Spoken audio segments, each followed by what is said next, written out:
Welcome to Emirates News. I'm Greg Fairley, broadcasting from Dubai. Your news, business and sport are on the way, but first, the headlines. More than 1,500 Amnesty seekers visit Al Awiyah and Amer centres on the first day of the UAE Amnesty. Whale shark rescued after getting lost in Dubai Creek.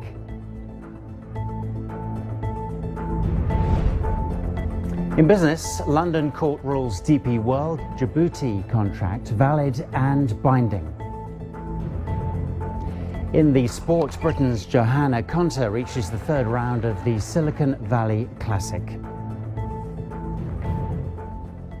You can follow us on Twitter at Dubai1TV and comment on any of our stories. Use the hashtag Emirates News. More than 1,500 Amnesty seekers visited the Al Awiyah and Amer centres in Dubai on the first day of the UAE Amnesty. Officials say most of the candidates were from other Emirates or didn't have passports or any legal documents. What's more, the Al Awiyah Centre issued 326 outpasses yesterday, while Amer centres received close to 6,000 calls about the amnesty and how to change one's illegal status.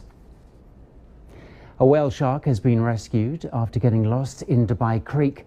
The 3-metre-long juvenile was saved in a joint operation between the Ministry of Climate Change and Environment, Dubai Police and the Marine Environment Protection Association. They managed to get the whale shark onto a stretcher and moved it slowly back into the Arabian Gulf, a distance of 13 kilometres. Officials say that the rescue mission was complicated by the shark's state of fear and anxiety, but seeing it safely back in its natural habitat was worth all of the trouble. A 6-member gang has been arrested for stealing 51,500 dirhams from a man in Dubai. The Asian national had withdrawn the money from a bank and was driving away when he realized he had a flat tire.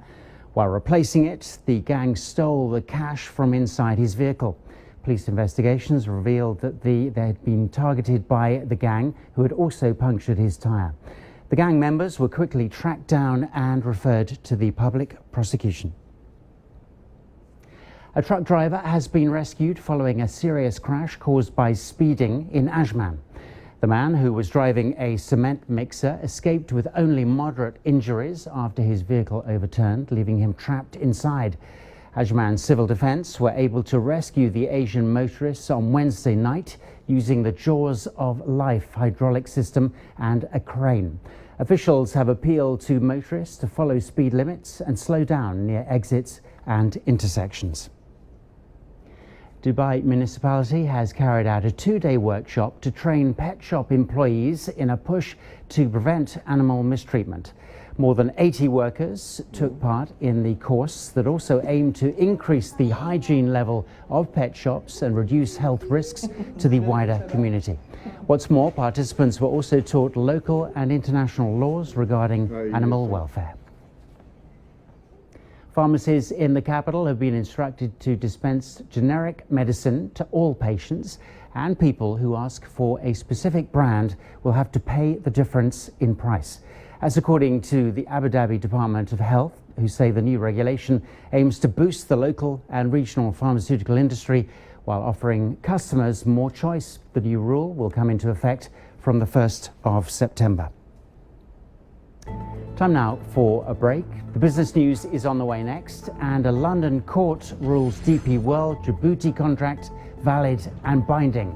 Stay with us. You're watching Emirates News.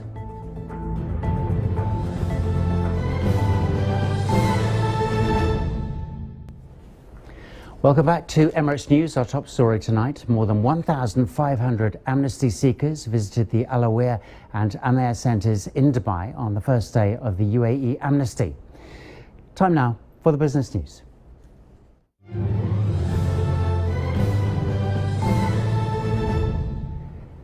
The London Court of International Arbitration has ruled DP World's port container terminal contract in Djibouti is valid and binding. The government of Djibouti seized the Dorala container terminal from DP World in February over a dispute dating back to at least 2012. DP World has called the seizure illegal. DP World says it will now reflect on the ruling and review its options. The concession terms were also found to be fair and reasonable last year by another tribunal at the London Court of International Arbitration. Dubai Land Department has ordered a seizure of the assets of a major property developer based here in the UAE. In a tweet earlier today, they said a decision has been issued to seize the properties and land registered under Shun Properties, including the funds deposited in the company's escrow account. The move is intended to secure the rights of all investors and parties concerned, while the Dubai Public Prosecution and Dubai courts undertake legal procedures against the company. Shun Properties has 8 million square feet of development projects worth 7 billion dirhams in its portfolio. It has launched housing projects in Dubai targeting mid-market investors. Etisalat has completed the sale of its stake in Thuraya for 137 million dirhams to Star Satellite Communications. The deal to sell Etisalat's 20% stake in the UAE-based satellite operator was closed yesterday. Star Satellite Communications, which is owned by the UAE-based Yahsat, acquired the stake after receiving regulatory approvals and meeting conditions of Yahsat acquiring at least 75.001% ownership in Thuraya. Time now to have a look at the markets, today's best and worst movers and the global currencies rounding off this UAE Business Week.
Let's start with tennis, and Johanna Konta has eased past American Sofia Kenin to reach the quarterfinals of the Silicon Valley Classic.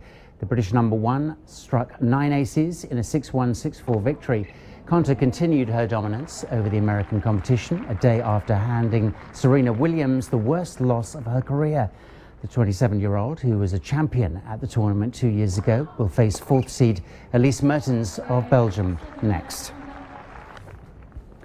Football, and former World Cup final referee Pierluigi Collina has stepped down as UEFA's refereeing boss after 8 years for personal reasons.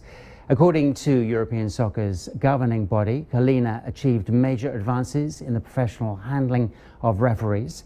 He'll be replaced by fellow Italian Roberto Rossetti. Collina is also head of FIFA's refereeing committee, where he has been a firm supporter of the video assistant referee system, a technology he considers needs more time to be developed. VAR doesn't mean perfection. There could still be some wrong interpretation or even mistake. So it's not the perfection that can be reached by having implemented the VAR. But as you can see, 99.3% is something that is very, very close to perfection. Staying with football, Manchester United look set to complete the £30 million transfer of Yerry Mina from Barcelona. Defender Mina is now at the top of United's wish list after failing to land Leicester's Harry Maguire. In fact, United chief Matt Judge has jetted off to Spain to push through the deal following Jose Mourinho's declaration that new signings were needed. Negotiations aim to seal the deal with Mina before next week's transfer deadline. The Colombian landed on the chopping block as Barcelona is forced to offload non-EU players to meet La Liga squad regulations.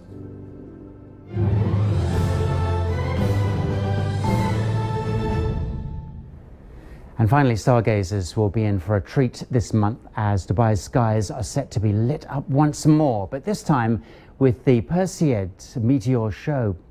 These occur during summer when Earth passes through the tiny space debris of Comet 109P Swift-Tuttle.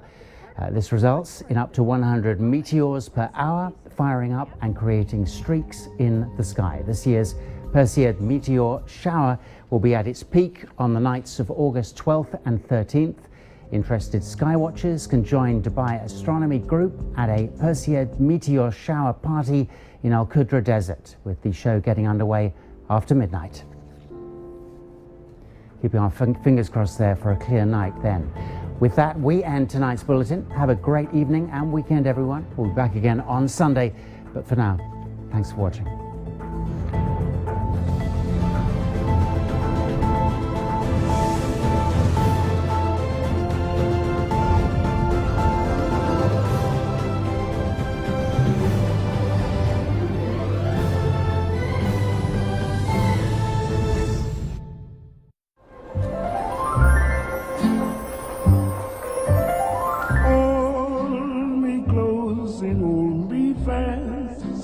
This is La Vie en Rose.